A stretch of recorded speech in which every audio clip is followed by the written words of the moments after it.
Today, I'm at the United Nations covering a story on Gaza from the stakeout area. This is where Secretary-General António Guterres is expected to speak shortly.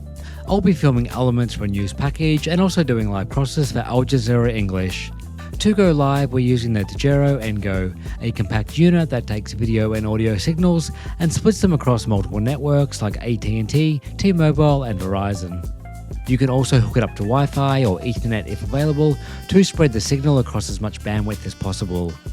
Before we start, I put fresh batteries in my electrosonics transmitter and make sure MCR can see and hear us in Doha. As António Guterres arrives, I'm grabbing some shots for the package and getting some cutaways. One tip when filming is to think about how you're going to edit your pictures together. Like here, I'm keeping my framing a bit wider. The top example on the screen is my final edited package, and you can see here I edit from my wide shot to the UN TV picture, which is a close-up shot.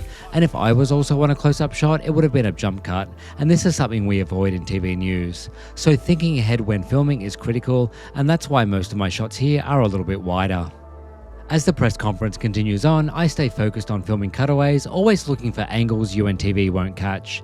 Meanwhile, Al Jazeera English takes the UN TV feed live to air. Well, let's take you live to UN headquarters in New York now, where the Secretary-General António Guterres is speaking about Gaza. The ceasefire allowed for the release of hostages. Breaking into the news bulletin for this press conference.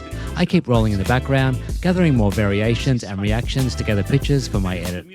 As things move along and the press conference finishes, I jump into setting up for the live shot. I'm in contact with MCR over the Dejero, hearing them through the earpiece and speaking to them through the hand mic.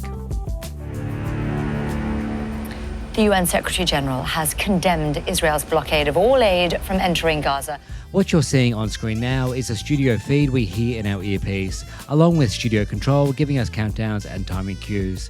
They've already outlined the format, which is a studio intro, a shot from António Guterres, back to the studio, then a throw to Gabe. There's a slight delay on the Dejero, but nothing major. Well, let's speak to Gabriel Elizondo. He's at UN headquarters in New York and was listening to the Secretary-General there. Gabe, as we were saying, Guterres' language has been sounding increasingly exasperated over the course of this conflict. And this is our final setup. Nothing too fancy with limited space, but it all worked out. And that's what it's like covering news at the United Nations for Al Jazeera English. Well, thanks for watching. Drop any comments below and I'll catch you on the next one.